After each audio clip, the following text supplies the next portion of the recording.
Hello, नमस्ते, सत श्री अकाल। कैसे हैं आप सब? उम्मीद करते हैं उससे सेफ होंगे, सुरक्षित होंगे। मैं हूं डायटिशियन शिवा। आज हम बात करना है हेपेटाइटिस के ऊपर या ज़्यादा लिवर इन्फेक्शंस के ऊपर। बहुत सारे लोग आज हॉस्पिटल में जब थे तो इसी चीज़ के ऊपर बात हो रही थी। हेपेटाइटिस इतना ज़्यादा इन्फेक्टेड हो रहा है और इतना ज़्यादा फैला हुआ है कि 8 आउट ऑफ 10 पेशेंट्स हैं जो इन्फेक्टेड हैं। आइए अब इस पर बात करें कि क्या खाना चाहिए, क्या नहीं खाना चाहिए और किस रेशो में है जो खाना चाहिए। जब हेपेटाइटिस होता है तो काफ़ी सारी अलग अलग चीज़ें हैं जो होनी शुरू हो जाती हैं। यहाँ A, B, C हेपेटाइटिस का फॉर्म होने लग जाएगा, यहाँ पर बिलिरुबिन लेवल इतना वेरिएटेड हो जाएगा, या जॉन्डिस है जो होना शुरू हो जाता है। तो इतनी सारी चीज़ें हैं जो होने लग जाती हैं। हो सकता है चीज़ें बहुत ज़्यादा कॉम्प्लिकेट ना हो, लेकिन अब माइनर कॉम्प्लिकेशंस भी हो रही हैं। तो आइए पहले इसको समझें कि क्या खाना चाहिए। आपने कभी अपने आप को शीशे में देखा है और हमें लगता है कि मैं बहुत गोरी हो रही हूँ? प्लीज़ ध्यान से देखिएगा कि कहीं आपकी आंखें पीली तो नहीं हो रही हैं या स्किन टोन पेलर तो नहीं होना शुरू हो रहा। हम उस चीज़ को इग्नोर करते रहते हैं और हमें लगता है कि हमारा स्किन टोन बेटर हो गया, शायद मैं अंदर रह रही हूँ इसलिए मैं ऐसा पेल होती जा रही हूँ। It's not like that. अगर आपको जॉन्डिस भी आ रहा है, इसको हम ऑनसेट है जो कहते हैं, अगर जॉन्डिस ऑनसेट आ रहा है तो पेलर स्किन टोन होगा ही होगा। आपका यूरिन और ज़्यादा येलो होना शुरू हो जाएगा, आपकी बॉडी का प्रोफाइल रेशो है जो चेंज होना शुरू हो जाएगा। तो आपको 3 चीज़ों पे ध्यान देना है। आइए इस पर बात करते हैं। बहुत ज़्यादा डेयरी प्रोडक्ट्स हैं जो नहीं खाने हैं। पनीर वगैरह भी प्लीज़ अवॉइड कीजिएगा। लोग इस चक्कर में पनीर खाना शुरू कर देते हैं कि एटलीस्ट ताकत आनी शुरू हो जाती है।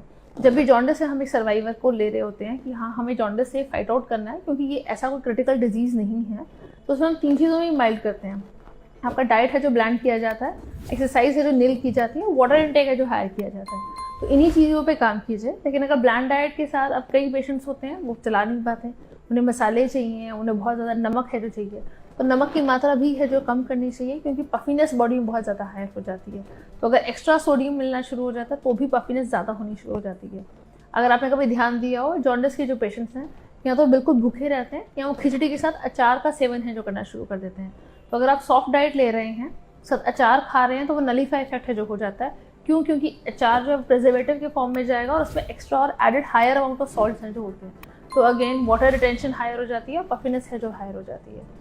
जब भी हम कुछ भी खाना खा रहे हों, सबसे ज़्यादा प्रॉब्लम ये आती है कि लोग प्यूकिश बहुत ज़्यादा फील करते हैं या एक्सट्रीम वॉमिटिंग्स हैं जो होने शुरू हो जाती हैं।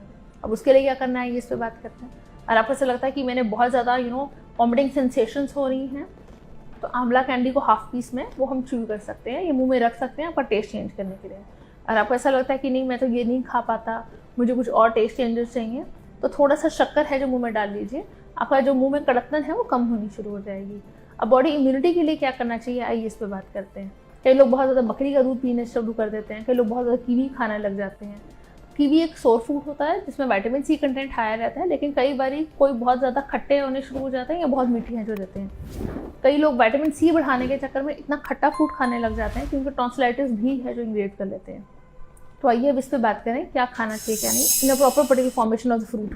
आप जो भी फ्रूट्स खा रहे हैं, पॉमीग्रेनेट है जो अच्छा खा सकते हैं, आप येलो फ्रूट्स को है जो अवॉइड कर सकते हैं, और सिट्रस फ्रूट्स जब खाने हैं तो उसके ऊपर काला नमक या काली मिर्च है जो हल्का सा सेवन लीजिए, ताकि एटलीस्ट डाइजेशन है जो बेटर होनी शुरू हो जाएगी। नारियल पानी जब भी पीना है, एक स्लॉट में कभी भी नहीं पीना, थोड़ा थोड़ा 2-2 सिप करके पीजिए ताकि एटलीस्ट एब्जॉर्प्शन शुरू हो। इसका कोई लॉजिक नहीं है कि आपने एक बारी में वॉमिट करना है और आपने कुछ भी खा लिया और एकदम वॉमिट कर दिया। आप यहाँ प्यूकिश फील कर रहे हैं तो कुछ खा नहीं पा रहे हैं, क्योंकि नॉजिया जो है बहुत ज़्यादा हायर होता है। जैसे सिप ऑफ वाटर है जो पीना चाहिए, सिप ऑफ कोकोनट वाटर है जो लेना चाहिए, सिप ऑफ जूस है जो लेना चाहिए। तो इन सब चीज़ों पे ध्यान रखें। प्लीज़ अपने आप को कंप्लीट बेड रेस्ट है जो दीजिए। हम लोग अपने आप को बहुत मैचो मैन है जो समझते हैं, हमें लगता है कि हमें तो रेस्ट की ज़रूरत नहीं है, और बाद में हम रात को जाकर इतने बेहोश होकर गिरते हैं कि हमें मालूम ही नहीं चलता कि करना क्या है। जैसे इन चीज़ों का ध्यान रखें। जो भी फ्रूट्स खा रहे हों उनको छिलका उतार के खाइए, ऐसे फ्रूट्स मत खाइए। इवन एप्पल का छिलका उतार के खाइए। डाइजेशन बहुत ज़्यादा स्लो हो जाता है, इतना स्लो डाइजेशन के लिए आपका बॉडी छिलका भी एब्जॉर्ब नहीं कर पाता।